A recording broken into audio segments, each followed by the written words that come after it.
Table ಮೇಲೆ. ಎಲ್ರಿಗೂ ನಮಸ್ಕಾರ. ಈ ದಿನ ಕರ್ನಾಟಕ ರಾಜ್ಯ ಮುಕ್ತ ವಿಶ್ವವಿದ್ಯಾಲಯದ ವಿವಿಧ ಶೈಕ್ಷಣಿಕ ಕ್ರಮಗಳ ಪ್ರವೇಶಾತಿ ಪ್ರಾರಂಭದ ವಿಷಯವಾಗಿ ಹಾಗೂ ಇನ್ನಿತರ ವಿಷಯಗಳನ್ನು ತಮ್ಮ ಮುಂದೆ ತಿಳಿಸಲು ಕರ್ನಾಟಕ ರಾಜ್ಯ ಮುಕ್ತ ವಿಶ್ವವಿದ್ಯಾನಿಲಯದ ನಮ್ಮ ಗೌರವಾನ್ವಿತ ಕುಲಪತಿಗಳಾದ AP ಜ್ಞಾನಪ್ರಕಾಶ್ ಸರ್ ಅವರು ಬಂದಿದ್ದಾರೆ. ಅವರಿಗೆ ಮಂಗಳೂರು, ಉಡುಪಿ, ಮಡಿಕೇರಿ ವಿಭಾಗದ ಕರ್ನಾಟಕ ರಾಜ್ಯ ಮುಕ್ತ ವಿಶ್ವವಿದ್ಯಾಲಯ ಪ್ರಾದೇಶಿಕ ನಿರ್ದೇಶಕರುಗಳ ಪರವಾಗಿ ಹಾಗೂ ಎಲ್ಲ ಪತ್ರಕರ್ತರ ಪರವಾಗಿ ಸ್ವಾಗತವನ್ನು ಬಯಸ್ತೇನೆ. ಅದೇ ರೀತಿ ನಮ್ಮ ಕರ್ನಾಟಕ ರಾಜ್ಯ ಮುಕ್ತ ವಿಶ್ವವಿದ್ಯಾನಿಲಯದ ಡೀನ್ ಅಧ್ಯಯನ ಕೇಂದ್ರದವರಾದ ಆನಂದ್ ಗೌಡ್ರವರು ಉಪಸ್ಥಿತರಿದ್ದಾರೆ. ಅವ್ರಿಗೂ ಕೂಡ ಸ್ವಾಗತವನ್ನು ಬಯಸ್ತೇನೆ. ನಮ್ಮ ಮಡಿಕೇರಿ ಪ್ರಾದೇಶಿಕ ನಿರ್ದೇಶಕರಾದ ಸ್ಮಿತಾರವರು ಹಾಗೂ ಮಂಗಳೂರು ಇನ್ಚಾರ್ಜ್ ಪ್ರಾದೇಶಿಕ ನಿರ್ದೇಶಕರಾದ ಮಂಜುನಾಥ್ರವರು ಕೂಡ ಈ ಸಭೆಗೆ ಪತ್ರಿಕಾಗೋಷ್ಠಿಗೆ ಆಗಮಿಸಿದ್ದಾರೆ. ಅವರಿಗೂ ಕೂಡ ಸ್ವಾಗತವನ್ನು ಬಯಸ್ತೇನೆ. ಹಾಗೂ ಈ ಪತ್ರಿಕಾಗೋಷ್ಠಿಗೆ ಆಗಮಿಸಿರ್ತಕ್ಕಂಥ ತಮ್ಮೆಲ್ಲರಿಗೂ ಕೂಡ ಸ್ವಾಗತವನ್ನು ಬಯಸ್ತಾ ಪತ್ರಿಕಾಗೋಷ್ಠಿಯ ಯಶಸ್ವಿಗೊಳಿಸಿಕೊಡಬೇಕಾಗಿ ಕೋರಿ ನಮ್ಮ ಮಾನ್ಯ ಕುಲಪತಿಗಳ ಕಿರುಪರಿಚಯವನ್ನು ಮಾನ್ಯ ಆನಂದಗೌಡರು ಮಾಡಿಕೊಡ್ಬೇಕು ಅಂತ ಕೇಳ್ತೇನೆ. ಗೌರವಾನ್ವಿತ ಪತ್ರಿಕಾ ಮಾಧ್ಯಮವರೇ ಮತ್ತು ದೃಶ್ಯ ಮಾಧ್ಯಮದವರೇ ಎಲ್ರಿಗೂ ಮತ್ತೊಮ್ಮೆ ಸ್ವಾಗತವನ್ನು ಕೋರ್ತಾ, ಶೈಕ್ಷಣಿಕ ಉತ್ಕೃಷ್ಟತೆ, ಆಡಳಿತಾತ್ಮಕ ದಕ್ಷತೆ ಹಾಗೂ ಸಂಶೋಧನಾ ಕ್ಷೇತ್ರದಲ್ಲಿ ಅಮೋಘ ಸಾಧನೆಗಳ ಮೂಲಕ ಮೈಸೂರು ವಿಶ್ವವಿದ್ಯಾನಿಲಯದಲ್ಲಿ ಹೆಮ್ಮೆಯಾಗಿ ಹೊರಹೊಮ್ಮಿರುವ ಸನ್ಮಾನ್ಯ ಪ್ರೊಫೆಸರ್ AP ಜ್ಞಾನಪ್ರಕಾಶ್ ಅವರನ್ನು ಈ ಸಂದರ್ಭದಲ್ಲಿ ಆತ್ಮೀಯವಾಗಿ ಪರಿಚಯಿಸೋದು ನಮ್ಮೆಲ್ಲರ ಹೆಮ್ಮೆಯ ಸಂಗತಿ ಅಂತ ಹೇಳ್ತಾ, ಇವರು 1995-96ರಲ್ಲಿ MSc ಹಾಗೂ MPhil ಪದವಿಗಳನ್ನು ಪಡೆದು 2002ರಲ್ಲಿ PhD ಪದವಿಯನ್ನು ಗಳಿಸ್ತಾರೆ. America Georgia institute of technology ಹಾಗೂ ತೈವಾನ್ ನ್ಯಾಷನಲ್ ಡಾಂಗ್ವಾ ವಿಶ್ವವಿದ್ಯಾನಿಲಯದಲ್ಲಿ ಪೋಸ್ಟ್ ಡಾಕ್ಟರಲ್ ಸಂಶೋಧನಾ ಫೆಲೋ ಆಗಿ ಸೇವೆಯನ್ನು ಸಲ್ಲಿಸಿದ್ದಾರೆ. 2007ರಲ್ಲಿ ಮೈಸೂರು ವಿಶ್ವವಿದ್ಯಾನಿಲಯಕ್ಕೆ ಸಹ ಪ್ರಾಧ್ಯಾಪಕರಾಗಿ ಸೇರ್ಪಡೆಗೊಂಡು 2013ರಲ್ಲಿ ಪ್ರಾಧ್ಯಾಪಕರಾಗಿ 2023ರಲ್ಲಿ ಹಿರಿಯ ಪ್ರಾಧ್ಯಾಪಕರಾಗಿ ಪದೋನ್ನತಿಯನ್ನು ಹೊಂದ್ತಾರೆ. ಮೌಲ್ಯಮಾಪನ ಕುಲಸಚಿವರಾಗಿ, ವಿಸ್ತರಣಾ ಕಾರ್ಯಕ್ರಮಗಳ ಡೈರೆಕ್ಟರಾಗಿ ಹಾಗೂ ಇನ್ಸ್ಟಿಟ್ಯೂಟ್ ಆಫ್ ಎಕ್ಸಲೆನ್ಸ್ನ ನಿರ್ದೇಶಕರಾಗಿ ಹಲವು ಪ್ರಮುಖ ಆಡಳಿತಾತ್ಮಕ ಹುದ್ದೆಗಳನ್ನು ನಿರ್ವಹಣೆ ಮಾಡಿರ್ತಾರೆ. ಶೈಕ್ಷಣಿಕ ಮಂಡಳಿ, ಹಣಕಾಸು ಸಮಿತಿ, ಸಿಂಡಿಕೇಟ್ ಸದಸ್ಯರಾಗಿ ಸೇವೆಯನ್ನು ಸಲ್ಲಿಸಿದ್ದಾರೆ. ಹಾಗೆ ನ್ಯಾಕ್ನ ಸಹ ಪರಿಶೀಲನಾ ತಂಡದ ಸದಸ್ಯರಾಗಿ UPSC, KPSC, APSC ಸೇರಿದಂತೆ ವಿವಿಧ ಸಾರ್ವಜನಿಕ ಸೇವಾ ಆಯೋಗಗಳ ಪರೀಕ್ಷಾ ಮಂಡಳಿ ಸದಸ್ಯರು, ಸಂಚಾಲಕರಾಗಿ ಸೇವೆಯನ್ನು ಸಲ್ಲಿಸಿದ್ದಾರೆ. ಹಾಗೆ ನಮ್ಮ ಒಂದು ಸಂಶೋಧನಾ ಕ್ಷೇತ್ರ ಅರೆವಾಹಕ ಸಾಧನಗಳು, ಸೆಮಿಕಂಡಕ್ಟರ್ ಡಿವೈಸ್ ಮೇಲೆ ಅಧಿಕ ಶಕ್ತಿಯ ಅಯಾನೀಕರಣ ವಿಕಿರಣ, ಹೈ ಎನರ್ಜಿ ಅಯಾನಿಸಿಂಗ್ ರೇಡಿಯೇಷನ್ ಅನ್ನುವುದರ ಪರಿಣಾಮಗಳು ಹಾಗೂ ನ್ಯಾನೋ ವಸ್ತುಗಳ ಸಂಶ್ಲೇಷಣೆ ಮತ್ತು ಅವುಗಳ ಅನ್ವಯಿಕೆಗೆ ಸಂಬಂಧಪಟ್ಟಂತೆ ಅತಿ ಜ್ಞಾನವನ್ನು ಉಳ್ಳವರು. ಹಾಗೆ ರಾಷ್ಟ್ರೀಯ ಮತ್ತು ಅಂತಾರಾಷ್ಟ್ರೀಯ ಮಟ್ಟದಲ್ಲಿ 155ಕ್ಕೂ ಹೆಚ್ಚು ಸಂಶೋಧನಾ ಪ್ರಬಂಧಗಳನ್ನು ಪ್ರಕಟಿಸಿದ್ದಾರೆ. ಹಾಗೆ PhD ಸಂಶೋಧನಾರ್ಥಿಗಳಿಗೆ ಯಶಸ್ವಿಯಾಗಿ ಮಾರ್ಗದರ್ಶನ ನೀಡಿ 11 ಜನಕ್ಕೆ ಪ್ರಸ್ತುತ 8 ಸಂಶೋಧನಾರ್ಥಿಗಳು ಮಾರ್ಗದರ್ಶನ ಮಾಡ್ತಾ ಇದ್ದಾರೆ. ಹಾಗೆ ಪರಮಾಣು ಶಕ್ತಿ ನಿಯಂತ್ರಣ ಮಂಡಳಿಯಿಂದ ವಿಕಿರಣ ಸುರಕ್ಷತಾ ಅಧಿಕಾರಿ ಅಂತ, ರೇಡಿಯೇಷನ್ ಸೇಫ್ಟಿ ಆಫೀಸರ್ ಅಂತ ಹೇಳಿ RSO ಆಗಿ ಇವತ್ತು ಮಾನ್ಯತೆಯನ್ನು ಪಡೆದಿದ್ದಾರೆ. ಮುಂಬೈನ ಕೊಬಾಲ್ಟ್ 60 ಗಾಮಾ ವಿಕಿರಣ ಮೂಲಗಳ ನಿರ್ವಹಣೆಯ ಜವಾಬ್ದಾರಿಯನ್ನು ಸಹ ಸರ್ ಹೊಂದಿದ್ದಾರೆ. ಹಾಗೆ America, Brazil, Taiwan, China, UAE ಮತ್ತು ನೆದರ್ಲ್ಯಾಂಡ್ ಸೇರಿದಂತೆ ಅನೇಕ ರಾಷ್ಟ್ರಗಳಿಗೆ ಶೈಕ್ಷಣಿಕ ಭೇಟಿಯನ್ನು ನೀಡಿದ್ದಾರೆ. ಹಾಗೆ ಭೌತಶಾಸ್ತ್ರ ಕ್ಷೇತ್ರದಲ್ಲಿ ಅತ್ಯುತ್ತಮ ಸಾಧನೆಯನ್ನು ಮಾಡಿರೋದ್ರಿಂದ ಕರ್ನಾಟಕ ಸರ್ಕಾರ 2024ರ ಸಾಲಿನಲ್ಲಿ ಸರ್ CV ರಾಮನ್ ಯುವ ವಿಜ್ಞಾನಿ ರಾಜ್ಯ ಪ್ರಶಸ್ತಿಯನ್ನು ಕೂಡ ಪಡೆದಿದ್ದಾರೆ. ಹಾಗೆ ಬೋಧನೆ, ಸಂಶೋಧನೆ, ಆಡಳಿತ ಅನ್ನುವಂಥ 3 ಕ್ಷೇತ್ರದಲ್ಲೂ ಅತ್ಯುನ್ನತ ಸಾಧನೆಗೈಯುವ ಮೂಲಕ ಮೈಸೂರು ವಿಶ್ವವಿದ್ಯಾನಿಲಯ ರಾಷ್ಟ್ರೀಯ ಮತ್ತು ಅಂತಾರಾಷ್ಟ್ರೀಯ ಮಟ್ಟದ ಕೀರ್ತಿಯನ್ನು ತರೋದ್ರ ಮುಖಾಂತರ ಈಗ ಪ್ರಸ್ತುತ ಕರ್ನಾಟಕ ರಾಜ್ಯ ಮುಕ್ತ ವಿಶ್ವವಿದ್ಯಾನಿಲಯಕ್ಕೆ ಗೌರವಾನ್ವಿತ ಕುಲಪತಿಗಳಾಗಿ ಆಗಮಿಸಿದ್ದಾರೆ. ಧನ್ಯವಾದಗಳು. ಎಲ್ಲ ಮಾಧ್ಯಮ ಮಿತ್ರರಿಗೆ ಮೊದಲು ಧನ್ಯವಾದಗಳನ್ನ ಅರ್ಪಿಸೋದಕ್ಕೆ ಇಷ್ಟಪಡ್ತೀನಿ. ಮಂಗಳೂರಿಗೆ ಬರಬೇಕಂದ್ರೆ ನನಗೇನೋ ಒಂದು ಖುಷಿ. ಕಾರಣ ಏನಂತಂದರೆ, ಇಲ್ಲೇ ಮಂಗಳೂರು ವಿಶ್ವವಿದ್ಯಾಲಯದಲ್ಲಿ 1997ರಿಂದ 2002ವರೆಗೂ ನಾನು PhDನ ಮಾಡಿದ್ದು ಇಲ್ಲೇ. ತದನಂತರ ಶ್ರೀನಿವಾಸ್ ಇನ್ಸ್ಟಿಟ್ಯೂಟ್ ಆಫ್ ಟೆಕ್ನಾಲಜಿ ಅಂತ ಹೇಳ್ಬಿಟ್ಟು ಒಲಚ್ಚಿಲಲ್ಲಿದೆ, ಅಲ್ಲಿ ಕೂಡ ನಾನು 1 ವರ್ಷ ಅಸಿಸ್ಟೆಂಟ್ ಪ್ರೊಫೆಸರಾಗಿ ಕೆಲಸ ಮಾಡಿದ್ದೀನಿ. ಹಾಗಾಗಿ ಮಂಗಳೂರಿಗೆ ಬರಬೇಕು, ಉಡುಪಿ ಕಡೆ ಬರಬೇಕು ಅಂತಂದರೆ ಯಾವಾಗಲೂ ಕೂಡ ನನಗೆ ತುಂಬ ಖುಷಿಯ ಸಮಾಚಾರ. ಇಂದಿನಿಂದಲೂ ಕೂಡ ಎಲ್ಲ ಮಾಧ್ಯಮ ಮಿತ್ರರು ನಮ್ಮ ಕರ್ನಾಟಕ ರಾಜ್ಯ ಮುಕ್ತ ವಿಶ್ವವಿದ್ಯಾಲಯಕ್ಕೆ ಒಳ್ಳೆಯ ಸಹಕಾರ ಕೊಟ್ಟಿದ್ದೀರಿ, ಸಹಾಯ ಮಾಡಿದಿರಿ. ಅದಕ್ಕೆ ಮಂಗಳೂರು, ಉಡುಪಿ ಮತ್ತು ಮಡಿಕೇರಿ ಇವು 3 ಜಿಲ್ಲೆಗಳ ಮಾಧ್ಯಮ ಮಿತ್ರರಿಗೆ ಮತ್ತೊಮ್ಮೆ ನಾನು ಧನ್ಯವಾದಗಳನ್ನು ಹೇಳೋದಕ್ಕೆ ಇಷ್ಟಪಡ್ತೀನಿ. ಇನ್ನು ಮುಂದೆ ಕೂಡ ನಿಮ್ಮ ಸಹಕಾರ ಹೀಗೆ ಇರಲಿ ಎಂದು ಕೇಳ್ಕೊಳ್ತಿದ್ದೀನಿ. ನಾನು ಇಂದಿಗೆ ಕುಲಪತಿಯಾಗಿ ಸುಮಾರು 5 ವಾರ ಆಯಿತು ಅಷ್ಟೇ. ಸೊ ಈಗ ಅಡ್ಮಿಷನ್ಸು ನಮ್ಮಲ್ಲಿ ಶುರುವಾಗಿದ್ದಾವೆ. ಸೊ ಸೆಪ್ಟೆಂಬರ್ 15ಕ್ಕೆ ಈಗ ಅಡ್ಮಿಷನ್ಗಳೆಲ್ಲ ಮುಗಿತಾ ಇದ್ದಾವೆ. ನಿಮಗೆಲ್ಲರಿಗೂ ಗೊತ್ತಿರುವಂತೆ ಕರ್ನಾಟಕ ರಾಜ್ಯ ಮುಕ್ತ ವಿಶ್ವವಿದ್ಯಾಲಯವು ಉನ್ನತ ಶಿಕ್ಷಣ ಎಲ್ಲರಿಗೂ ಎಲ್ಲೆಡೆ ಎಂಬ ಧ್ಯೇಯವಾಕ್ಯದೊಂದಿಗೆ 1996ರಲ್ಲಿ ಕರ್ನಾಟಕ ಸರ್ಕಾರದಿಂದ ಮಾನ್ಯತೆಗೊಂಡು ಸಾಂಸ್ಕೃತಿಕ ನಗರಿ ಮೈಸೂರಿನ ಕೇಂದ್ರ ಭಾಗದಲ್ಲಿ ಅತ್ಯಂತ ಸುಂದರವಾದ ಸ್ವಚ್ಛ ಹಚ್ಚ ಹಸಿರಿನ ಒಂದು ಕ್ಯಾಂಪಸ್ ನಮ್ಮದಾಗಿದೆ. ಒಂದು ಯೂನಿವರ್ಸಿಟಿಗೆ ಬೇಕಾದಂಥ ಎಲ್ಲ ಒಂದು ವ್ಯವಸ್ಥೆಗಳು ಕೂಡ ನಮ್ಮ ಕರ್ನಾಟಕ ರಾಜ್ಯ ಮುಕ್ತ ವಿಶ್ವವಿದ್ಯಾಲಯದಲ್ಲಿ ಕೂಡ ಇದ್ದಾವೆ. ಅದರ ಜೊತೆಗೆ ನಮ್ಮ ಕೇಂದ್ರ ಸ್ಥಾನ ನಾವು ಮುಕ್ತ ಗಂಗೋತ್ರಿ ಅಂತ ಕರಿತೀವಿ. ಇದರ ಜೊತೆಗೆ 38 ಪ್ರಾದೇಶಿಕ ಕೇಂದ್ರಗಳಿದ್ದಾವೆ, ರೀಜನಲ್ ಸೆಂಟರ್ಸು. ತಾವೆಲ್ಲರೂ ಕೂಡ ನಮ್ಮ ಮಂಗಳೂರಿನಲ್ಲಿ ಇರುವಂಥ ರೀಜನಲ್ ಸೆಂಟರ್ ಕೂಡ ತಾವು ನೋಡಿರ್ಬೋದು ಅಂತ ಅಂದ್ಕೊಂಡಿದ್ದೀನಿ ನಾನು. ಇಡೀ ಕರ್ನಾಟಕದಾದ್ಯಂತ ಪ್ರತಿ ಜಿಲ್ಲೆಯಲ್ಲಿಯೂ ಕೂಡ ರೀಜನಲ್ ಸೆಂಟರ್ ಇದ್ದಾವೆ. ಅದರ ಜೊತೆಗೆ ವಿದ್ಯಾರ್ಥಿಗಳಿಗೆ ಸಹಾಯ ಆಗಲಿ ಅಂತ ಹೇಳ್ಬಿಟ್ಟು ಇಡೀ ಕರ್ನಾಟಕದಾದ್ಯಂತ 118 ಕಲಿಕಾ ಕೇಂದ್ರಗಳು, ಕಲಿಕಾರ್ಥಿ ಸಹಾಯ ಕೇಂದ್ರಗಳನ್ನು ಕೂಡ ನಾವು ಸ್ಥಾಪಿಸಿದ್ವಿ. ಯಾಕಂದರೆ ವಿದ್ಯಾರ್ಥಿಗಳಿಗೆ ಅನುಕೂಲ ಆಗಲಿ ಅಂತ ಹೇಳ್ಬಿಟ್ಟು 3 ದಶಕಕ್ಕಿಂತಲೂ ಜಾಸ್ತಿ, ಇದು 31ನೇ ವರ್ಷ ನಮ್ಮ ವಿಶ್ವವಿದ್ಯಾಲಯ ಪ್ರಾರಂಭ ಆಗಿ. ಕಳೆದ 31 ವರ್ಷಗಳಲ್ಲಿ ನಮ್ಮ ವಿಶ್ವವಿದ್ಯಾಲಯದಿಂದ ಲಕ್ಷಾಂತರ ವಿದ್ಯಾರ್ಥಿಗಳು ಪದವಿಗಳನ್ನು ಪಡ್ಕೊಂಡಿದ್ದಾರೆ. ನಿಮಗೆಲ್ಲ ಗೊತ್ತಿದೆ, PUC ಆದಮೇಲೆ ಪದವಿ ಪಡೆಯಬಹುದು, ಪದವಿ ಆದ ನಂತರ ಸ್ನಾತಕೋತ್ತರ ಪದವಿ ಪಡಿಬೋದು, ಸ್ನಾತಕೋತ್ತರ ಪದವಿ ನಂತರ PhD ಮಾಡ್ಬೋದು. ಇದೆಲ್ಲ ಅವಕಾಶಗಳು ಕೂಡ ನಮ್ಮ ವಿಶ್ವವಿದ್ಯಾಲಯದಲ್ಲಿದ್ದಾವೆ. ಸೊ ಹಾಗಾಗಿ ಈಗ ರೆಗ್ಯುಲರ್ ಆಗಿ ಕಾಲೇಜಿಗೆ ಹೋಗೋಕ್ಕಾಗಲ್ಲ, ಯೂನಿವರ್ಸಿಟಿಗೆ ಹೋಗೋಕ್ಕಾಗಲ್ಲ, ಇಲ್ಲ PhD ಮಾಡೋದಕ್ಕಾಗಲ್ಲ, ಈ ಕರ್ತವ್ಯದಲ್ಲಿ ಏನಾದರೂ ಇದ್ದರೆ ಅವರೆಲ್ಲರೂ ಕೂಡ ನಮ್ಮಲ್ಲಿ ಪದವಿಗಳನ್ನ ಮಾಡ್ಬೋದು, ಸ್ನಾತಕೋತ್ತರ ಪದವಿಗಳು ಮಾಡ್ಬೋದು, PhDಗಳು ಕೂಡ ಮಾಡೋದಕ್ಕೆ ಅವಕಾಶ ಇದೆ. ಇನ್ನೊಂದು ಮುಖ್ಯವಾದ ವಿಷಯ ಏನು ಅಂತಂದರೆ, ದೂರ ಶಿಕ್ಷಣ ನೀಡುವ ಕರ್ನಾಟಕದಲ್ಲಿ ಏಕೈಕ ಯೂನಿವರ್ಸಿಟಿ ಅಂತಂದರೆ ಕರ್ನಾಟಕ ರಾಜ್ಯ ಮುಕ್ತ ವಿಶ್ವವಿದ್ಯಾಲಯ. ನಮ್ಮ ಯೂನಿವರ್ಸಿಟಿಗೆ ಮಾತ್ರ ಕರ್ನಾಟಕದಲ್ಲಿ ಅವಕಾಶ ಇದೆ. ಯಾವುದೇ ವಿದ್ಯಾರ್ಥಿಗಳು ನಮ್ಮಲ್ಲಿ ಮಾತ್ರ ದೂರ ಶಿಕ್ಷಣ ಮಾಡ್ಬೋದು. ಅದನ್ನು ಕರ್ನಾಟಕ ಸರ್ಕಾರ ನಮಗೆ ಮಾತ್ರ ಪರ್ಮಿಷನ್ ಒಂದು ಕೊಟ್ಟಿದೆ. ಜೊತೆಗೆ ನಮ್ಮಲ್ಲಿ UGC ಮಾನ್ಯತೆ ಪಡೆದಿರುವಂತಹ ಎಲ್ಲ ಡಿಗ್ರಿಗಳು ಕೂಡ ನಮ್ಮಲ್ಲಿ ಇದ್ದಾವೆ. ಈ ಬೇರೆ ಬೇರೆ ಈಗ ಮಂಗಳೂರು ವಿಶ್ವವಿದ್ಯಾಲಯ ಇರ್ಬೋದು, ಮೈಸೂರು ವಿಶ್ವವಿದ್ಯಾಲಯ ಇರ್ಬೋದು, ಅಲ್ಲಿ ಯಾವ್ಯಾವ ಸಬ್ಜೆಕ್ಟ್ಗಳಲ್ಲಿ UG, PG, PhD ಕೋರ್ಸ್ಗಳಿದ್ದಾವೆ ಅವೆಲ್ಲವೂ ಕೂಡ ನಮ್ಮಲ್ಲಿಯೂ ಕೂಡ ಇದ್ದಾವೆ ಅನ್ನೋದಕ್ಕೆ ತಿಳಿಸೋದಕ್ಕೆ ಇಷ್ಟಪಡ್ತೀನಿ. ಅದ್ರ ಜೊತೆಗೆ ಬೇರೆ ಕನ್ವೆನ್ಷನಲ್ ಯೂನಿವರ್ಸಿಟೀಸ್ ಕೂಡ ಡಿಗ್ರಿಗಳಿಗೂ ನಮ್ಮ ಯೂನಿವರ್ಸಿಟಿ ಕೂಡ ಡಿಗ್ರಿಗಳಿಗೂ ಯಾವುದೇ ರೀತಿಯ ವ್ಯತ್ಯಾಸ ಇರುವುದಿಲ್ಲ. ನಮ್ಮಲ್ಲಿ ಡಿಗ್ರಿ ತಗೊಂಡು ಗೌರ್ಮೆಂಟ್ ಜಾಬ್ಗಳಿಗೂ ಕೂಡ ಹೋಗ್ಬೋದು. ಈಗಾಗಲೇ ನಮ್ಮಲ್ಲಿ ಡಿಗ್ರಿಗಳು ತಗೊಂಡಿರೋವಂಥವ್ರು IAS, KS, IPS, ಬ್ಯಾಂಕಲ್ಲಿ ಉದ್ಯೋಗಿಗಳಾಗಿದ್ದಾರೆ, ಆಮೇಲೆ ಟೀಚರ್ಗಳಾಗಿದ್ದಾರೆ, ಹೈಸ್ಕೂಲ್ ಮೇಸ್ಟ್ರುಗಳಾಗಿದ್ದಾರೆ, MBA ಮಾಡಿದ್ದಾರೆ, ಬೇರೆ ಬೇರೆ ದೇಶದಲ್ಲಿ ಕೆಲಸಗಳು ಮಾಡ್ತಿದ್ದಾರೆ. ಹಾಗಾಗಿ ಬೇರೆ ಕನ್ವೆನ್ಷನಲ್ ಯೂನಿವರ್ಸಿಟಿ ಕೊಡೋ ಡಿಗ್ರಿಗಳಿಗೂ ನಮ್ಮ ಕರ್ನಾಟಕ ರಾಜ್ಯ ಮುಕ್ತ ವಿಶ್ವವಿದ್ಯಾಲಯ ಕೂಡ ಡಿಗ್ರಿಗಳಿಗೂ ಕೂಡ ಯಾವುದೇ ಒಂದು ಭೇದ ಭಾವ ಇರಲ್ಲ ಅನ್ನೋದನ್ನು ಮೊದಲು ತಮ್ಮೆಲ್ಲರಿಗೂ ಮನದಟ್ಟು ಮಾಡೋದಕ್ಕೆ ಇಷ್ಟಪಡ್ತೀನಿ. ಅದರ ಜೊತೆಗೆ ನಮ್ಮ ಗುಣಮಟ್ಟ ಕೂಡ ಕರ್ನಾಟಕ ರಾಜ್ಯ ಮುಕ್ತ ವಿಶ್ವವಿದ್ಯಾಲಯದ ಗುಣಮಟ್ಟ ಕೂಡ ತುಂಬ ಚೆನ್ನಾಗಿದೆ. ನಿಮಗೆಲ್ಲ ಗೊತ್ತಿದೆ, NAAC ಗ್ರೇಡ್ ಕೊಡ್ತಾರೆ, A ಗ್ರೇಡ್, B ಗ್ರೇಡ್ ಅಂತ ಹೇಳ್ಬಿಟ್ಟು. ನಮ್ಮ ವಿಶ್ವವಿದ್ಯಾಲಯ A+ ಗ್ರೇಡ್ ತಗೊಂಡಿದೆ. ಕೆಲವು ವಿಶ್ವವಿದ್ಯಾಲಯಗಳು ಮಾತ್ರ ಕರ್ನಾಟಕದಲ್ಲಿ A+ ಗ್ರೇಡ್ ಹೊಂದಿದ್ದಾವೆ. ಅದರಲ್ಲಿ ಕರ್ನಾಟಕ ರಾಜ್ಯ ಮುಕ್ತ ವಿಶ್ವವಿದ್ಯಾಲಯ ಕೂಡ ಒಂದು ಅಂತ ಹೇಳೋದಕ್ಕೆ ನನಗೆ ಸಂತೋಷ ಆಗ್ತಾ ಇದೆ. ಅದರ ಜೊತೆಗೆ NIRF ಬಗ್ಗೆನೂ ತಾವು ಕೇಳಿರ್ತೀರ. ಇಡೀ ದೇಶದಲ್ಲಿ NIRF ಕೊಡೋಂಥ ರ್ಯಾಂಕ್ಗಳಲ್ಲಿ ಇಡೀ ದೇಶದಲ್ಲಿ ನಮ್ಮ ಕರ್ನಾಟಕ ರಾಜ್ಯ ಮುಕ್ತ ವಿಶ್ವವಿದ್ಯಾಲಯ 2ನೇ ಸ್ಥಾನದಲ್ಲಿದೆ ಇಡೀ ದೇಶಕ್ಕೆ.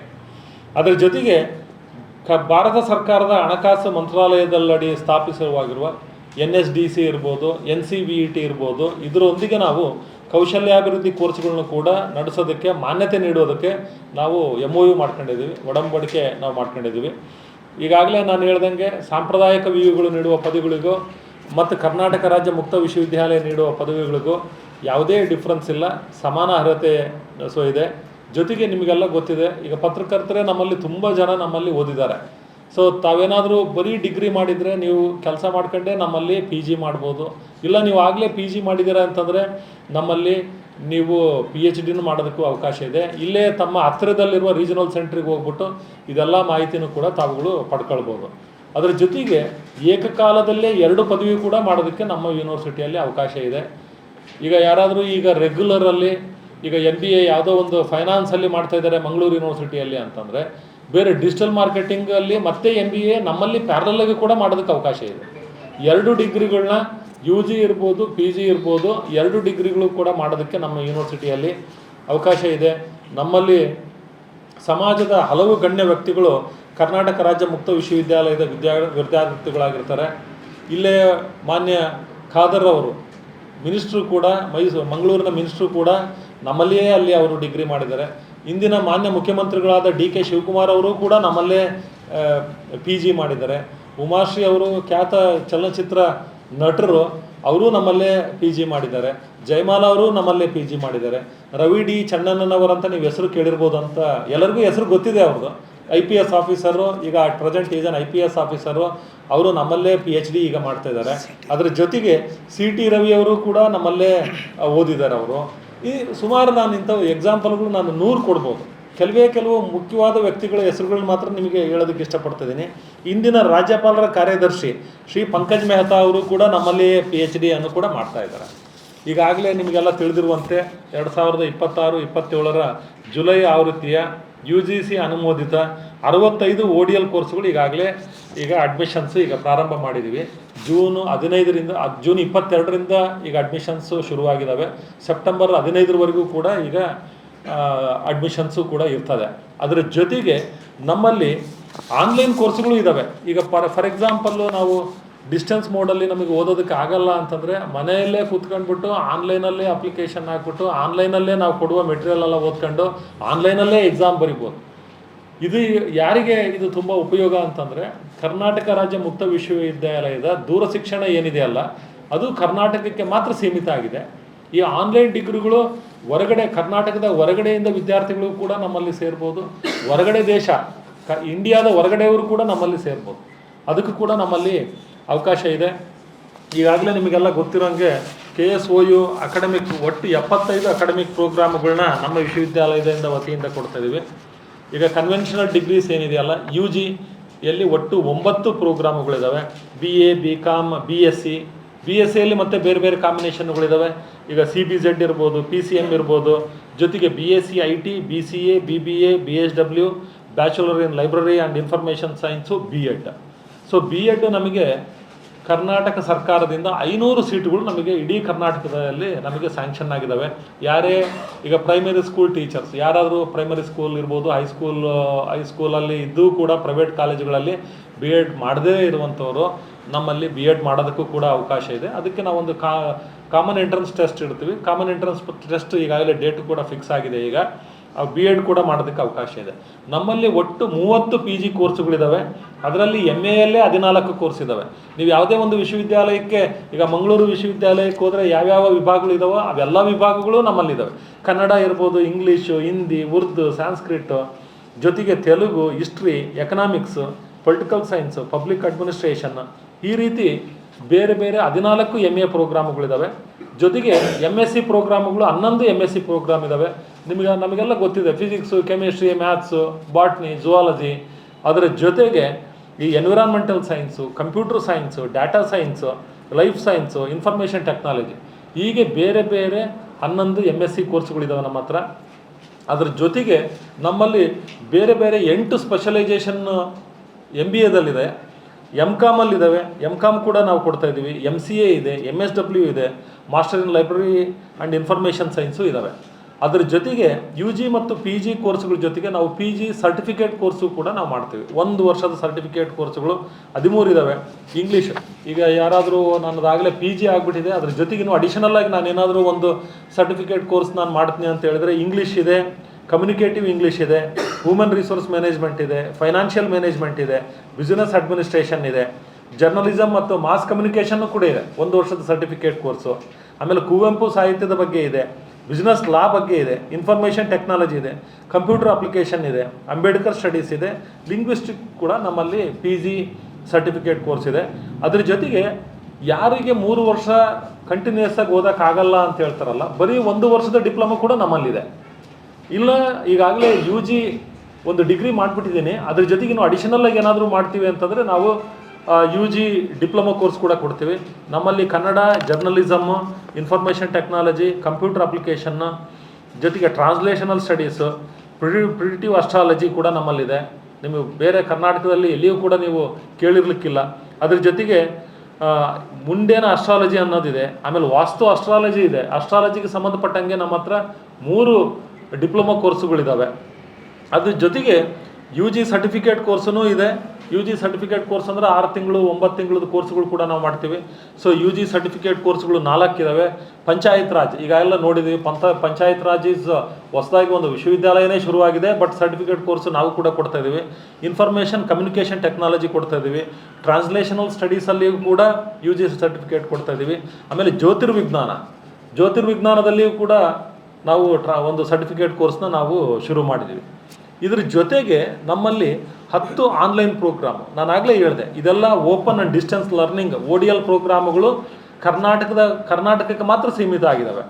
ಬಟ್ ಈ ಆನ್ಲೈನ್ ಕೋರ್ಸ್ಗಳು ನಿಮಗಾಗಲೇ ಹೇಳ್ದಂತೆ ಕರ್ನಾಟಕ ಮಾತ್ರ ಅಲ್ಲ, ಎಲ್ಲ ಬೇರೆ ಬೇರೆ ರಾಜ್ಯಗಳು ಮತ್ತು ಬೇರೆ ಬೇರೆ ದೇಶಗಳ ವಿದ್ಯಾರ್ಥಿಗಳು ಅಲ್ಲೇ ಕೂತ್ಕೊಂಡ್ಬಿಟ್ಟು ಆನ್ಲೈನಲ್ಲೇ ರಿಜಿಸ್ಟರ್ ಮಾಡಿ ಆನ್ಲೈನಲ್ಲೇ ಡಿಗ್ರಿ ಪಡೆಯುವಂಥ ಅವಕಾಶ ಕೂಡ ಇದೆ. ಒಟ್ಟು ಆನ್ಲೈನಲ್ಲಿ 10 ಪ್ರೋಗ್ರಾಮುಗಳಿದ್ದಾವೆ. ಅದರಲ್ಲಿ ಯು ಜಿ 2 ಇದ್ದಾವೆ. ಅದು ಅಂದರೆ BA BCom ಇದೆ. ಜೊತೆಗೆ PG 8 ಕೋರ್ಸ್ಗಳಿದ್ದಾವೆ. ತಮಗೆಲ್ಲರಿಗೂ ಗೊತ್ತಿದೆ, ನಾವು ಆನ್ಲೈನಲ್ಲಿ ಪ್ರಾಕ್ಟಿಕಲ್ ಕಾಂಪೊನೆಂಟು ಮಾಡೋಕ್ಕಾಗಲ್ಲ, ಪ್ರಾಕ್ಟಿಕಲ್ಸ್ ಆನ್ಲೈನಲ್ಲೇ ಮಾಡೋಕ್ಕಾಗಲ್ಲ. ಹಾಗಾಗಿ ನಾವು PGಯಲ್ಲಿ ಏನು ಮಾಡಿದ್ದೀವಿ ಅಂದರೆ ಪ್ರಾಕ್ಟಿಕಲ್ ಕಾಂಪೊನೆಂಟ್ ಇಲ್ದಿರೋಂಥದ್ದನ್ನು ನಾವು PG ಕೋರ್ಸ್ಗಳು ಮಾಡಿದ್ದೀವಿ. ಒಟ್ಟು MAಯಲ್ಲಿ 5 ಇದ್ದಾವೆ. ಕನ್ನಡ, ಇಂಗ್ಲೀಷ್, ಹಿಂದಿ, ಸಂಸ್ಕೃತ್, ಎಕನಾಮಿಕ್ಸ್ ಇದೆ ಆನ್ಲೈನ್ ಕೋರ್ಸ್ಗಳಲ್ಲಿ. MSc ಮ್ಯಾಥಮೆಟಿಕ್ಸ್ ಮಾತ್ರ ಇಟ್ಟಿದ್ದೀವಿ. ಯಾಕಂದರೆ ಫಿಸಿಕ್ಸು ಕೆಮಿಸ್ಟ್ರಿ ಆದರೆ ಲ್ಯಾಬ್ ಕಾಂಪೊನೆಂಟ್ ಬಂದ್ಬಿಡ್ತದೆ, ಹಾಗಾಗಿ ಆಗಲ್ಲ ಅಂತ ಹೇಳ್ಬಿಟ್ಟು ಮ್ಯಾಥಮೆಟಿಕ್ಸ್ ಮಾತ್ರ ಇದೆ. ಅದ್ರ ಜೊತೆಗೆ MBA ಮತ್ತು MCom ಕೂಡ ಇದೆ ಆನ್ಲೈನ್ ಕೋರ್ಸುಗಳಲ್ಲಿ. ಪ್ರಪಂಚದ ಯಾವುದೇ ಮೂಲೆಯಲ್ಲಿ ಕೂತ್ಕೊಂಡ್ಬಿಟ್ಟು ಸೊ ಡಿಗ್ರಿಗಳನ್ನ ಕೂಡ ಮಾಡೋದಕ್ಕೆ ಅವಕಾಶ ಇದೆ. ಅದ್ರ ಜೊತೆಗೆ ನಿಮಗೆಲ್ಲ ಗೊತ್ತಿದೆ, ಕರ್ನಾಟಕ ರಾಜ್ಯ ಮುಕ್ತ ವಿಶ್ವವಿದ್ಯಾಲಯದ ಎಲ್ಲ ಪ್ರಾದೇಶಿಕ ಕೇಂದ್ರಗಳಲ್ಲಿ ಪ್ರವೇಶಾತಿಯನ್ನು ಮಾಡ್ಕೊಳ್ತಾ ಇದ್ದೀವಿ.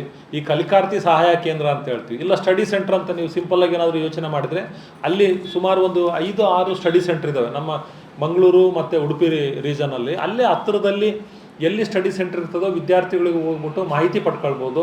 ಮನೆಯಲ್ಲೇ ಕೂತ್ಕೊಂಡ್ಬಿಟ್ಟು ಅಪ್ಲಿಕೇಶನ್ ಹಾಕ್ಬೋದು. ಮಾರ್ಕ್ಸ್ ಕಾರ್ಡ್ ವೆರಿಫಿಕೇಷನ್ ಮಾತ್ರ ನಮ್ಮ ರೀಜನಲ್ ಸೆಂಟ್ರುಗಳಲ್ಲಿ ನಡೀತಾ ಇದೆ. ಈಗ ನಮ್ಮದು ವೆಬ್ಸೈಟ್ ಇದೆ, KSOU-Mysuru.ac.in ಹೋದರೆ ಈ ಅಡ್ಮಿಷನ್ ಪೋರ್ಟಲ್ ಅಂತ ಒಂದು ಓಪನ್ ಮಾಡಿದರೆ ನಿಮಗೆ ಅಡ್ಮಿಷನ್ಗೆ ಸಂಬಂಧಪಟ್ಟಂಥ ಎಲ್ಲದೂ ಕೂಡ ಮಾಹಿತಿ ನಾವಲ್ಲಿ ಕೊಟ್ಟಿದ್ದೀವಿ. ಇದೆಲ್ಲದಕ್ಕಿಂತಲೂ ಇನ್ನೊಂದು ಮುಖ್ಯವಾದ ವಿಷಯ ಏನು ಅಂತಂದರೆ, ಯಾರಾದರೂ ರೆಗ್ಯುಲರಾಗಿ BA ಇಲ್ಲ BSc ಇಲ್ಲ MA MSc ಓದ್ಬಿಟ್ಟು ಕಾರಣಾಂತರಗಳಿಂದ ಒಂದೇ ವರ್ಷ ಓದ್ಬಿಟ್ಟು ಅವರು ಮಧ್ಯಕ್ಕೆ ನಿಲ್ಲಿಸಿದ್ರು ಅಂತ ಅನ್ಕೊಳ್ಳೋಣ. ಆಗ ನಾವು ಲ್ಯಾಟ್ರಲ್ ಎಂಟ್ರಿ ಅವ್ರಿಗೆ ಕೊಡ್ತೀವಿ. ಈಗ BA ಡಿಗ್ರಿ ಇರ್ಬೋದು, BSc ಇರ್ಬೋದು, ಇನ್ ಬಿಟ್ವೀನ್ ಎಲ್ಲದೋ ಒಂದು ಕಾಲೇಜಿಗೆ ಹೋಗ್ಬಿಟ್ಟು ಏನೋ ಮನೆ ಆರ್ಥಿಕ ಪರಿಸ್ಥಿತಿಯಿಂದನೋ ಏನೋ ಬೇರೆ ಕಾರಣಗಳಿಂದ ಅವ್ರು ಏನಾದರೂ ಡಿಸ್ಕಂಟಿನ್ಯೂ ಮಾಡಿದರೆ ಡಿಗ್ರಿಗಳು ನಮ್ಮಲ್ಲಿ ಬಂದ್ಬಿಟ್ಟು 2ನೇ ವರ್ಷಕ್ಕೆ ಡೈರೆಕ್ಟಾಗಿ ಸೇರ್ಬೋದು. ಆ ಫಸ್ಟ್ ಇಯರಲ್ಲಿ ಅವ್ರೇನು ಕ್ರೆಡಿಟ್ಸ್ ಏನೋ ತಗೊಳ್ತಾರಲ್ಲ, ನಾವು ಅದನ್ನು ಕ್ಯಾರಿ ಆನ್ ಮಾಡಿಬಿಟ್ಟು ಅವ್ರಿಗೆ 2ನೇ ವರ್ಷದಿಂದ ಕೂಡ ನಾವು ಅಡ್ಮಿಷನ್ಗಳನ್ನ ಕೊಡ್ತೀವಿ. ಜೊತೆಗೆ ನಮ್ಮಲ್ಲಿ ಪೂರ್ಣ ಶುಲ್ಕ ವಿನಾಯಿತಿ ಕೊಡ್ತೀವಿ. ಕರ್ನಾಟಕ ರಾಜ್ಯ ಮುಕ್ತ ವಿಶ್ವವಿದ್ಯಾಲಯ ಒಂದು ಸರ್ವಿಸ್ ಕೊಡಬೇಕು ಸೊಸೈಟಿಗೆ ಅನ್ನೋ ಮುಖ್ಯ ಉದ್ದೇಶ ಇಟ್ಕೊಂಡೇ ನಾವು ಶುರು ಮಾಡಿದ್ದೀವಿ. ಅದರಲ್ಲಿ ಈ ಪೂರ್ಣ ಶುಲ್ಕ ವಿನಾಯಿತಿ ಕೂಡ ಒಂದು. ಅರ್ಹ ಅಲ್ಪಸಂಖ್ಯಾತ ವಿದ್ಯಾರ್ಥಿಗಳು, ಮುಸ್ಲಿಂ ಇರ್ಬೋದು, ಕ್ರಿಶ್ಚಿಯನ್ ಇರ್ಬೋದು, ಸಿಖ್, ಬುದ್ಧಿಸ್ಟ್, ಜೈನು ಮತ್ತು ಪಾರ್ಸಿ, ಇವೆಲ್ಲ ಅಲ್ಪಸಂಖ್ಯಾತ ಕಲ್ಯಾಣ ಇಲಾಖೆ ಅವರು ಪರಿಶೀಲನೆ ಮಾಡಿ ಅವರಿಗೆ ಅನುಮೋದನೆಗೆ ಒಳಪಟ್ಟು ಅಲ್ಪಸಂಖ್ಯಾತ ಕಲ್ಯಾಣ ಇಲಾಖೆ ಸಹಯೋಗದಲ್ಲಿ UG PG ಪದವಿ ಕೋರ್ಸ್ಗಳಿಗೆ ಉಚಿತ ಶಿಕ್ಷಣ ಕೊಡ್ತಾಯಿದ್ವಿ. ಆ ಹುಡುಗರಿಗೆ ನಾವು ಯಾವುದೇ ರೀತಿಯ ಫೀಸ್ನ ತಗೊಳ್ಳಲ್ಲ. ನಮಗೆ ಹಿಂದೆ ಕಳೆದ ವರ್ಷ ನಮಗೆ ಅಲ್ಪಸಂಖ್ಯಾತ ಕಲ್ಯಾಣ ಇಲಾಖೆಯಿಂದ 15 ಕೋಟಿಯಷ್ಟು ನಮಗೆ ಫೀಸ್ ಬರ್ಸಿದ್ದಾರೆ. ಈ ಫೆಸಿಲಿಟಿ ಕೊಟ್ಟಿರೋದು ನಮ್ಮ ಯೂನಿವರ್ಸಿಟಿಗೆ ಮಾತ್ರ. ಯಾಕಂದರೆ ಬಡವರು ಇರ್ತಾರೆ, ಈಗ ಡಿಸ್ಟೆನ್ಸ್ ಮೋಡಲ್ಲಿ ಓದುವಂಥ ವಿದ್ಯಾರ್ಥಿಗಳು ಎಕನಾಮಿಕಲಿ ವೀಕ್ ಇದ್ದರೆ ಅವ್ರಿಗೆ ಅನುಕೂಲ ಆಗಲಿ ಅಂತ ಹೇಳ್ಬಿಟ್ಟು ಈ ಯೋಜನೆ ಕೊಟ್ಟಿದೆ. ಈ ಅಲ್ಪಸಂಖ್ಯಾತರಿಗೆ ಯಾವುದೇ ಫೀಸ್ ಇಲ್ಲ, 100% ಫೀ ಇಲ್ಲ ಅವ್ರಿಗೆ. ಜೊತೆಗೆ ತೃತೀಯ ಲಿಂಗದ ಟ್ರಾನ್ಸ್ಜೆಂಡರ್ ವಿದ್ಯಾರ್ಥಿಗಳಿಗೂ ಕೂಡ ನಾವು ಫೀಸ್ ಯಾವುದೂ ತಗೊಳ್ಳಲ್ಲ. ಆಮೇಲೆ 50%ಕ್ಕೂ ಹೆಚ್ಚಿನ ದೃಷ್ಟಿಹೀನ ವಿದ್ಯಾರ್ಥಿಗಳಿಗೆ B.Ed ಮತ್ತು MBA ಹೊರತುಪಡಿಸಿ ಅವರಿಗೂ ಕೂಡ 100% ನಾವು ಫೀಸ್ ವೇವ್ ಆಫ್ ಮಾಡ್ತಾಯಿದ್ದೀವಿ. ಆಮೇಲೆ COVID-19 ಸಾಂಕ್ರಾಮಿಕ ರೋಗದಿಂದ ಮೃತರಾದ ತಂದೆ ತಾಯಿಯ ಮಕ್ಕಳಿಗೆ ಮತ್ತು ಯಾವ್ಯಾವ ಡಿಗ್ರಿಗೆ ಸೇರ್ತಾರೋ ಅವ್ರಿಗೂ ಕೂಡ ನಾವು 100% ನಾವು ಫೀ ವೇವ್ ಆಫ್ ಮಾಡ್ತಾಯಿದ್ದೀವಿ. ಅದರ ಜೊತೆಗೆ BPL ಕಾರ್ಡ್ ಹೊಂದಿರೋಂಥ ಮಹಿಳಾ ಅಭ್ಯರ್ಥಿಗಳಿಗೆ, ಡಿಫೆನ್ಸ್ ಮತ್ತು ಮಾಜಿ ಸೈನಿಕ ವಿದ್ಯಾರ್ಥಿಗಳಿಗೆ, ಆಟೋ ಕ್ಯಾಬ್ ಚಾಲಕರಿಗೆ ಮತ್ತು ಅವರ ಮಕ್ಕಳುಗಳಿಗೆ, KSRTC BMTC ನೌಕರರಿಗೆ ಮತ್ತು ಅವರ ಮಕ್ಕಳುಗಳಿಗೆ ನಾವು 10% ಫೀಸಲ್ಲಿ ನಾವು ಕನ್ಸೆಷನ್ ನಾವು ಕೊಡ್ತಾಯಿದ್ದೀವಿ. ಜೊತೆಗೆ ನಮಗೆಲ್ಲರಿಗೂ ಗೊತ್ತಿರೋಂಗೆ SC/ST ಮಕ್ಕಳಿಗೆ SEP TSP ಫಂಡ್ಸ್ ಕಡೆಯಿಂದನೂ, ಆಮೇಲೆ ಸ್ಟೇಟ್ ಸ್ಕಾಲರ್ಶಿಪ್ ಪೋರ್ಟಲ್ ಮುಖಾಂತರ ಅವರಿಗೂ ಕೂಡ 100% SC/ST ಮಕ್ಕಳಿಗೂ ಕೂಡ ಈಗ ಬೇರೆ ಸರ್ಕಾರಿ ವಿಶ್ವವಿದ್ಯಾಲಯಗಳಲ್ಲಿ, ಬೇರೆ ಕನ್ವೆನ್ಷನಲ್ ಯೂನಿವರ್ಸಿಟಿಗಳಲ್ಲಿ ಯಾವ ರೀತಿಯ ಸ್ಕಾಲರ್ಶಿಪ್ಪು ಫೆಲೋಶಿಪ್ಪು ಅವ್ರಿಗೇನು ಕೊಡ್ತೀವೋ ಅದೇ ರೀತಿ ನಮ್ಮ ವಿಶ್ವವಿದ್ಯಾಲಯದಲ್ಲಿ ಕೂಡ ನಾವು ಕೊಡ್ತಾಯಿದ್ದೀವಿ. ನಮ್ಮ ವಿಶ್ವವಿದ್ಯಾಲಯದ ವೈಶಿಷ್ಟ್ಯತೆಗಳು ಮತ್ತು ಸೌಲಭ್ಯಗಳು ಏನು ಅಂತಂದರೆ, ಪ್ರತಿ ಜಿಲ್ಲೆಯಲ್ಲಿ ನಾನಾಗಲೇ ಹೇಳಿದಂತೆ ಪರೀಕ್ಷಾ ಕೇಂದ್ರ ಇದೆ. ಪ್ರತಿ ತಾಲೂಕಿನಲ್ಲಿ ಕಲಿಕಾರ್ಥಿ ಸಹಾಯ ಕೇಂದ್ರ ಇಲ್ಲ ಸ್ಟಡಿ ಸೆಂಟರ್ಗಳಿದ್ದಾವೆ. ಎಲ್ಲ ಶೈಕ್ಷಣಿಕ ಮತ್ತು ಕಲಿಕಾ ಅಧ್ಯಯನ ಸಾಮಗ್ರಿಗಳನ್ನ ನಾವು ಡಿಜಿಟಲೈಸ್ ಮಾಡಿದ್ದೀವಿ ನಾವು. ಸೊ ವಿದ್ಯಾರ್ಥಿಗಳಿಗೆ ಒಂದು KSOU ಅಕಾಡೆಮಿಕ್ ಪ್ಲಾಟ್ಫಾರ್ಮ್ ಆ್ಯಪ್ ಅಂತ ಹೇಳ್ಬಿಟ್ಟು ನಾವೇ ಡೆವಲಪ್ ಮಾಡಿದ್ವಿ. ಆ ಆ್ಯಪನ್ನು ಪ್ರತಿಯೊಬ್ಬ ಹುಡುಗರು ಅಡ್ಮಿಷನ್ಸ್ ಆದ ನಂತರ ಅದನ್ನು ಡೌನ್ಲೋಡ್ ಮಾಡ್ಕೊಂಡ್ರೆ ಯಾವುದೇ ಪ್ರತಿಯೊಂದು ಮಾಹಿತಿ ಕೂಡ ಆ ಆ್ಯಪಲ್ಲೇ ಇರ್ತದೆ. ಆ ವಿದ್ಯಾರ್ಥಿಗಳಿಗೆ ಏನಾದರೂ ಮಾಹಿತಿ ಬೇಕು ಅಂತಂದರೆ ನಮ್ಮದು ಸ್ಟಡಿ ಸೆಂಟ್ರ್ ಇದ್ದಾವೆ, ಆಮೇಲೆ ರೀಜನಲ್ ಸೆಂಟ್ರ್ಗಳಿದ್ದಾವೆ. ಇಲ್ಲ ಅವರಷ್ಟಕ್ಕೆ ಅವರೇ ಪೂರ್ತಿ ಆ ಆ್ಯಪನ್ನ ಏನಾದರೂ ಡೌನ್ಲೋಡ್ ಮಾಡ್ಕೊಂಡ್ರೆ ಅವ್ರ ಕೋರ್ಸಿಗೆ ಸಂಬಂಧಪಟ್ಟ ಈ ಲೆಸನ್ ಸಾಫ್ಟ್ ಕಾಪಿ, ಜೊತೆಗೆ ಅಸೈನ್ಮೆಂಟ್ ಅಪ್ಲೋಡು ಅದರಲ್ಲೇ ಮಾಡ್ಬೋದು. ಆಮೇಲೆ ಲೈವ್ ಕ್ಲಾಸಸ್ಸು ನಾವು ಅದಕ್ಕೆ ಅಪ್ಲೋಡ್ ಮಾಡ್ತೀವಿ. ಆಮೇಲೆ ವರ್ಚುವಲ್ ಕ್ಲಾಸಸ್ ಇರ್ಬೋದು, ಓಲ್ಡ್ ಕ್ವಶನ್ ಪೇಪರ್ ಇರ್ಬೋದು, ಎಕ್ಸಾಮಿನೇಷನ್ ಫೀಗೆ ಸಂಬಂಧಪಟ್ಟ ಈ ಮಾಹಿತಿ ಇರ್ಬೋದು. ಏನೇ ಈ ರೀತಿ ಯಾವುದೇ ಅಕಾಡೆಮಿಕ್ ಆ್ಯಕ್ಟಿವಿಟೀಸು ಯೂನಿವರ್ಸಿಟಿ ಕಡೆಯಿಂದ ಆಗೋದು ಆ ಹುಡುಗನ ಮೊಬೈಲಲ್ಲೇ ಬರ್ತದೆ. ಅದ್ರ ಜೊತೆಗೆ ನಾವು ಸೆಲ್ಫ್ ಲರ್ನಿಂಗ್ ಮೆಟೀರಿಯಲ್ ಕೊಡ್ತೀವಿ. ಒಬ್ಬ ಹುಡುಗ BA ಇಲ್ಲ MAಗೆ ಏನಾದರೂ ಸೇರಿದರೆ ಅವನಿಗೆ ಸಿಲೆಬಸ್ ಪ್ರಕಾರ ಅವನಿಗೆ ಬುಕ್ಸು ಏನೇನು ಬೇಕು ಅನ್ನೋದನ್ನು ಕೂಡ ISBN ಇರೋಂಥ ಬುಕ್ಸು ನಾವು ಉಚಿತವಾಗಿ ಕೊಡ್ತೀವಿ. ಒಬ್ಬ ಹುಡುಗ ಒಂದು 8,000 9,000 ಫೀ ಕಟ್ಟಿದ ಅಂತಂದರೆ 3,000 ರೂಪಾಯಿದು ಮೆಟೀರಿಯಲ್ ನಾವೇ ಕೊಟ್ಬಿಡ್ತೀವಿ. ಅವ್ನ ಮನೆಯಲ್ಲೇ ಕೂತ್ಕೊಂಡು ಆ ಮೆಟೀರಿಯಲ್ ಓದ್ಕೊಂಡ್ಬಿಟ್ಟು ಎಕ್ಸಾಮ್ ಬರೆದ್ಬಿಟ್ರೆ ಸಾಕಾಗ್ತದೆ.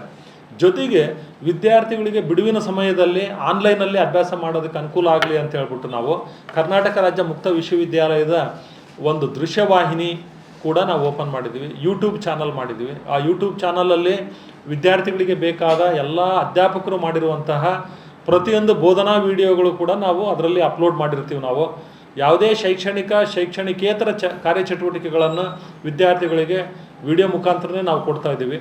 ಜೊತೆಗೆ ಕೌಶಲ್ಯಾಭಿವೃದ್ಧಿಗೆ ಪ್ರತ್ಯೇಕ ವಿಭಾಗ ರಚನೆ ಮಾಡಿದ್ದೀವಿ. ನಾವು ರಾಜ್ಯದ ಎಲ್ಲೆಡೆ ಕೌಶಲ್ಯಾಭಿವೃದ್ಧಿ ತರಬೇತಿ ಶಿಬಿರಗಳನ್ನು ಆಯೋಜನೆ ಮಾಡಿದ್ದೀವಿ. ಮುಂದೆ ನನಗಿನ್ನೂ ತುಂಬ ಪ್ಲಾನುಗಳಿದ್ದಾವೆ. ನಮ್ಮಲ್ಲಿ ಒಟ್ಟು 10 ನಮ್ಮದು ಸ್ವಂತ ಬಿಲ್ಡಿಂಗ್ ಇದ್ದಾವೆ. 10 ಸ್ವಂತ ಬಿಲ್ಡಿಂಗಲ್ಲಿಯೂ ಕೂಡ ನಾವು ಸಪ್ರೇಟಾಗಿ ಈಗ ಮಂಗಳೂರಲ್ಲಿ ನಮ್ಮದು ತುಂಬ ಬಿಲ್ಡಿಂಗ್ ತುಂಬ ಚೆನ್ನಾಗಿದೆ. 5 ಫ್ಲೋರ್ ಅಂತ ಹೇಳ್ತಾ ಇದ್ರು. ನಾನು ನೋಡಿಲ್ಲ, ಇವತ್ತು ಹೋಗಿ ನೋಡ್ತು. ನಾನು ಮಂಗಳೂರು ರೀಜನ್ಗೆ ಬೇಕಾಗಿರುವಂತಹ ಕೌಶಲ್ಯಾಭಿವೃದ್ಧಿಗೆ ಸಂಬಂಧಪಟ್ಟಂಥ ಸರ್ಟಿಫಿಕೇಟ್ ಕೋರ್ಸ್ಗಳು ಮಾಡಬೇಕು ಅನ್ನೋದು ನನ್ನ ಉದ್ದೇಶ. ಅದೇ ರೀತಿ ಈಗ ಬಳ್ಳಾರಿಗೆ ಹೋದರೆ ಮೋಸ್ಟ್ಲಿ ಮಂಗಳೂರಿಗೆ ಅರ್ಧಕ್ಕರ್ಧ ಜೀನ್ಸ್ ಪ್ಯಾಂಟ್ಗಳೆಲ್ಲ ಬಳ್ಳಾರಿಯಿಂದನೇ ಬರ್ತದೆ. ಎಷ್ಟು ಜನಕ್ಕೆ ಗೊತ್ತೋ ಅದು ಗೊತ್ತಿಲ್ಲ ನಿಮಗೆ. ಬಳ್ಳಾರಿಯಲ್ಲಿ ಏನು ಪ್ಲಾನ್ ಮಾಡಿದ್ದೀನಿ ನಾನು ಅಂದರೆ ಆಪ್ರಲ್ಗೆ ಸಂಬಂಧಪಟ್ಟಂಗೆ ನಾನು ಅಲ್ಲಿ ಕೌಶಲ್ಯಾಭಿವೃದ್ಧಿಗೆ ಸಂಬಂಧಪಟ್ಟಂಗೆ ಸರ್ಟಿಫಿಕೇಟ್ ಕೋರ್ಸ್ಗಳು ಮಾಡ್ಬೇಕಂತಿದ್ದೀನಿ. ಈಗ ಗುಲ್ಬರ್ಗಾದಲ್ಲಿ ನಿಮಗೆಲ್ಲ ಗೊತ್ತಿದೆ, ಬಿಸಿಲು ನಾಡು ಅಂತ ಹೇಳ್ಬಿಟ್ಟು TVಯಲ್ಲೆಲ್ಲ ನಾವು ಪ್ರಚಾರ ನೋಡ್ತಾ ಇರ್ತೀವಿ. ನಾವು ಅಲ್ಲಿ ಸೋಲಾರ್ ಸೆಲ್ಸ್ಗೆ ಆಮೇಲೆ ಸೋಲಾರ್ ಪ್ಯಾನಲ್ಗಳಿಗೆ ಸಂಬಂಧಪಟ್ಟಂಥ ಸರ್ಟಿಫಿಕೇಟ್ ಕೋರ್ಸ್ಗಳು ಮಾಡಬೇಕು ಅಂತ ಯೋಚನೆ ಮಾಡ್ತಾಯಿದ್ದೀನಿ. ಈ ರೀತಿ MSME ಇರ್ಬೋದು, department of small scale industries ಇರ್ಬೋದು, ಆಮೇಲೆ ವೊಕೇಶನಲ್ ಟ್ರೈನಿಂಗ್ ಇರ್ಬೋದು, ಸೆಂಟ್ರಲ್ ಗೌರ್ಮೆಂಟಿಂದ ಫಂಡ್ ತಗೊಂಡು ಬಂದ್ಬಿಟ್ಟು ನಮ್ಮ ವಿದ್ಯಾರ್ಥಿಗಳಿಗೆ ಕೌಶಲ್ಯಾಭಿವೃದ್ಧಿ ಸರ್ಟಿಫಿಕೇಟ್ಗಳು ಕೂಡ ಕೊಡಬೇಕು ಅಂತ ಹೇಳ್ಬಿಟ್ಟು ನಾವು ಪ್ಲ್ಯಾನ್ ಮಾಡ್ತಾಯಿದ್ದೀವಿ. ಅದ್ರ ಜೊತೆಗೆ ನಮ್ಮ KSOUಯಲ್ಲಿ ಪ್ರಸಾರಾಂಗ ಮತ್ತು ರೇಡಿಯೋ ಕೇಂದ್ರ ಕೂಡ ಇದೆ. ನಮ್ಮದೇ ರೇಡಿಯೋ ಇದೆ. ಅದರಲ್ಲಿ ನಾವು ಏನು ಸಿಲೆಬಸ್ ಏನಿರ್ತದಲ್ಲ ಅದನ್ನು ಆಡಿಯೋ ಕ್ಲಾಸಸ್ ಮಾಡಿಬಿಟ್ಟು ನಾವು ಅದರಲ್ಲಿ ಕೂಡ ಆನ್ಲೈನಲ್ಲಿ ಕೊಡಬೇಕು ಅಂತ ಹೇಳ್ಬಿಟ್ಟು ಯೋಚನೆ ಮಾಡ್ತಾಯಿದ್ದೀವಿ. ಕರ್ನಾಟಕ ರಾಜ್ಯ ಮುಕ್ತ ವಿಶ್ವವಿದ್ಯಾಲಯ ಪ್ರತಿಯೊಂದು 1 ತಿಂಗಳಿಗೆ 2 ತಿಂಗಳಿಗೆ ನಾವು ಸ್ಪರ್ಧಾತ್ಮಕ ಪರೀಕ್ಷಾ ತರಬೇತಿ ಕೂಡ ನಾವು ಮಾಡ್ತಾಯಿದ್ದೀವಿ. ನಮಗೆಲ್ಲರಿಗೂ ಗೊತ್ತಿದೆ, ಈಗ ಕರ್ನಾಟಕ ಸರ್ಕಾರ ಒಂದು 30-35 ಸಾವಿರ ಪೋಸ್ಟ್ಗಳು ಖಾಲಿ ಮಾಡ್ತಾರೆ ಅಂತ ಹೇಳ್ತಾ ಇದ್ದೀವಿ. ವಿದ್ಯಾರ್ಥಿಗಳಿಗೆ ಈಗಾಗಲೇ ಒಂದು ಪ್ರೋಗ್ರಾಮ್ ಈಗ ಶುರು ಆಗ್ತಾ ಇದೆ 31ಕ್ಕೆ. ಈಗ ನಾನು ಹೋದ ತಕ್ಷಣ ನಾಳೆ ನನ್ನದು ಇನಾಗ್ರೇಷನ್ ಅದನ್ನೇ ಮಾಡಬೇಕಾಗಿದೆ. ನನ್ನ ಮೈಸೂರಿಗೆ ಹೋದ ತಕ್ಷಣ ಸುಮಾರು ಈಗಾಗಲೇ ಕರ್ನಾಟಕದಾದ್ಯಂತ ಒಂದು 500 ಜನ ವಿದ್ಯಾರ್ಥಿಗಳು ಈಗ ಅಡ್ಮಿಷನ್ ಆಗಿದ್ದಾರೆ. 50 ದಿನದ ಕೋರ್ಸು ಕಂಪ್ಲೀಟ್ ಎಲ್ಲ KS IAS IPS ಜೊತೆಗೆ ಉನ್ನತ ಹುದ್ದೆಯಲ್ಲಿ ಇರೋಂಥವರೇ ಬಂದ್ಬಿಟ್ಟು ವಿದ್ಯಾರ್ಥಿಗಳಿಗೆ ಮಾರ್ಗದರ್ಶನ ಮಾಡ್ತಾರೆ.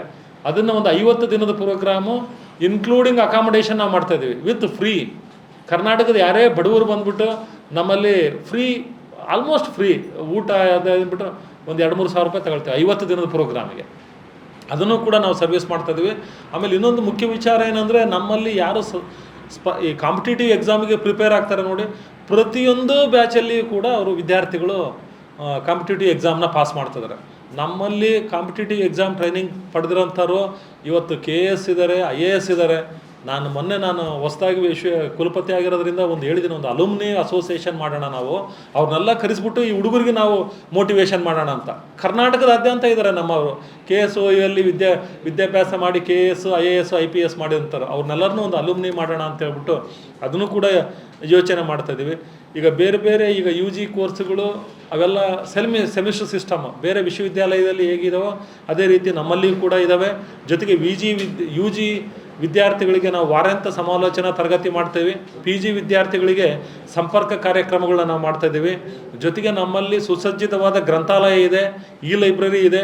ಅವ್ರ ಮನೆಯಲ್ಲೇ ಕೂತ್ಕೊಂಡ್ಬಿಟ್ಟು ಬುಕ್ಸ್ನ ಕೂಡ ಡೌನ್ಲೋಡ್ ಮಾಡ್ಕೊಂಡ್ಬಿಟ್ಟು ಮನೆಯಲ್ಲೇ ಓದ್ಬೋದು ಅವರು. ಆಮೇಲೆ ಅವರ ವಿದ್ಯಾರ್ಥಿಗಳ ಗೊಂದಲನ ಬಗೆಹರಿಸ್ಬೇಕಂತ ಹೇಳ್ಬಿಟ್ಟು ಒಂದು ಹೆಲ್ಪ್ ಡೆಸ್ಕ್ ಕೂಡ ಇದೆ ನಮ್ಮಲ್ಲಿ. ಸುಮಾರು 10-15 ಜನ 10-15 ಫೋನುಗಳು ಇಟ್ಕೊಂಡ್ಬಿಟ್ಟು ನಿರಂತರವಾಗಿ ವಿದ್ಯಾರ್ಥಿಗಳಿಗೆ ಏನೇ ಮಾಹಿತಿ ಬೇಕು ಅಂತಂದರೆ ಕೊಡ್ತೀವಿ. ಅಂಕಪಟ್ಟಿಗಳು ಒಂದು ಸರಿ ಅವ್ರದ್ದು ಡಿಗ್ರಿ ತಗೊಂಡ್ರು ಅಂತಂದರೆ ಅಂಕಪಟ್ಟಿನ ನಾವು ಮನೆಗೆ ಕಳಿಸ್ತೀವಿ ರಿಜಿಸ್ಟರ್ ಪೋಸ್ಟ್ ಮುಖಾಂತರ. ಅವ್ರ ವಿದ್ಯಾರ್ಥಿಗಳು ನಮ್ಮ ಹತ್ರ ಬರೋದೇ ಬೇಕಾಗಿಲ್ಲ, ಮೈಸೂರಿಗೆ ಬರೋಂಥ ನೆಸಿಟಿನೂ ಕೂಡ ಇಲ್ಲ, ರಿಜಿಸ್ಟರ್ ಪೋಸ್ಟ್ ಮುಖಾಂತರ ಮಾರ್ಕ್ಸ್ ಕಾರ್ಡ್ ಕೊಡ್ತೀವಿ. ಆಮೇಲೆ ಈಗಾಗಲೇ ನಾನು ಹೇಳ್ದಂಗೆ ಕರ್ನಾಟಕದಾದ್ಯಂತ ವಿದ್ಯಾರ್ಥಿಗಳು ಆಸಕ್ತರು ಹತ್ತಿರದ ಜಿಲ್ಲಾ ಪ್ರಾದೇಶಿಕ ಕೇಂದ್ರ ಮತ್ತು ಕಲಿಕಾರ್ಥಿ ಸಹಾಯ ಕೇಂದ್ರಗಳಿಗೆ ಭೇಟಿ ನೀಡಿ ಇನ್ನೂ ಹೆಚ್ಚಿನ ಮಾಹಿತಿ ಪಡಿಬೋದು. ಸೊ ವಿದ್ಯಾರ್ಥಿಗಳ ಹಿತದೃಷ್ಟಿಯಿಂದ ನಮ್ಮಲ್ಲಿ ಬ್ಯಾಂಕ್ ಇದೆ, ಹಾಸ್ಟೆಲ್ ವ್ಯವಸ್ಥೆ ಸಪ್ರೇಟಾಗಿದೆ. ಯಾರೇ ಮೈಸೂರಿಗೆ ಬಂದರೂ ಕೂಡ ವಿದ್ಯಾರ್ಥಿಗಳಿಗೆ ಸಪ್ರೇಟ್ ಬಾಯ್ಸ್ ಹಾಸ್ಟೆಲ್ ಇದೆ, ಸಪ್ರೇಟ್ ಗರ್ಲ್ಸ್ ಹಾಸ್ಟೆಲ್ ಇದೆ, ಹಾಸ್ಪಿಟಲ್ ಇದೆ, ಗೆಸ್ಟ್ ಹೌಸ್ ಇದೆ, ಆಟದ ಮೈದಾನ ಇದೆ, ವೆಹಿಕಲ್ ಪಾರ್ಕಿಂಗ್ ಫೆಸಿಲಿಟಿ ಇದೆ. ಇದೆಲ್ಲದನ್ನೂ ಕೂಡ ನಾವು ಕರ್ನಾಟಕ ರಾಜ್ಯ ಮುಕ್ತ ವಿಶ್ವವಿದ್ಯಾಲಯದಲ್ಲಿ ನಾವು ವ್ಯವಸ್ಥೆ ಮಾಡಿದ್ದೀವಿ. ಮತ್ತೊಮ್ಮೆ ಕೊನೆಯದಾಗಿ ನಾನು ನಿಮಗೆ ಹೇಳೋದೇನು ಅಂತಂದರೆ, ನಾವು ಕರ್ನಾಟಕ ರಾಜ್ಯ ಮುಕ್ತ ವಿಶ್ವವಿದ್ಯಾಲಯದಲ್ಲಿ ಯಾರೇ ಓದಿದರೂ ಕೂಡ ಅವರ ಡಿಗ್ರಿಗಳು ಕನ್ವೆನ್ಷನಲ್ ಯೂನಿವರ್ಸಿಟಿ ಏನಿದಾವಲ್ಲ, ಮೈಸೂರು, ಮಂಗಳೂರು, ಬೆಂಗಳೂರು ಯೂನಿವರ್ಸಿಟಿಗಳಿಗೆ ಕೊಡೋಂಥ ಡಿಗ್ರಿಗಳಿಗೆ ಸಮನಾಗಿರ್ತವೆ. ನಮ್ಮಲ್ಲಿ ಓದಿದಂಥ ವಿದ್ಯಾರ್ಥಿಗಳು ಯಾವುದೇ ಕರ್ನಾಟಕ ಸರ್ಕಾರ ಇಲ್ಲ ಭಾರತ ಸರ್ಕಾರ ಯಾವುದೇ ಪೋಸ್ಟ್ ಕಾಲ್ ಮಾಡಿದ್ರೂ ಕೂಡ ಅವರಿಗೆ ಅಪ್ಲೈ ಮಾಡೋದಕ್ಕೆ ಎಲಿಜಿಬಿಲಿಟಿ ಇರ್ತದೆ. ಈ ಕನ್ವೆನ್ಷನಲ್ ಯೂನಿವರ್ಸಿಟೀಸ್ ಡಿಗ್ರಿಗಳಿಗೂ ನಮ್ಮ ಡಿಗ್ರಿಗಳಿಗೂ ಯಾವುದೇ ವ್ಯತ್ಯಾಸ ಇರೋದಿಲ್ಲ ಅಂತ ಕೊನೆಯದಾಗಿ ಹೇಳ್ಬಿಟ್ಟು ನನ್ನ ಒಂದು 4 ಮಾತುಗಳನ್ನ ನಾನು ಮುಗಿಸ್ತೀನಿ. ತಮ್ಮಲ್ಲಿ ಏನಾದರೂ ಕ್ವಶನ್ಗಳಿದ್ರೆ ಉತ್ತರ ಕೊಡೋದಕ್ಕೂ ನಾನು ರೆಡಿ ಇದ್ದೀನಿ. ಏನಾದರೂ ಮಾಹಿತಿ ಬೇಕು ಅಂತಂದರೆ ನಾವು ಕೊಡೋದಕ್ಕೆ ರೆಡಿ ಇದ್ದೀವಿ.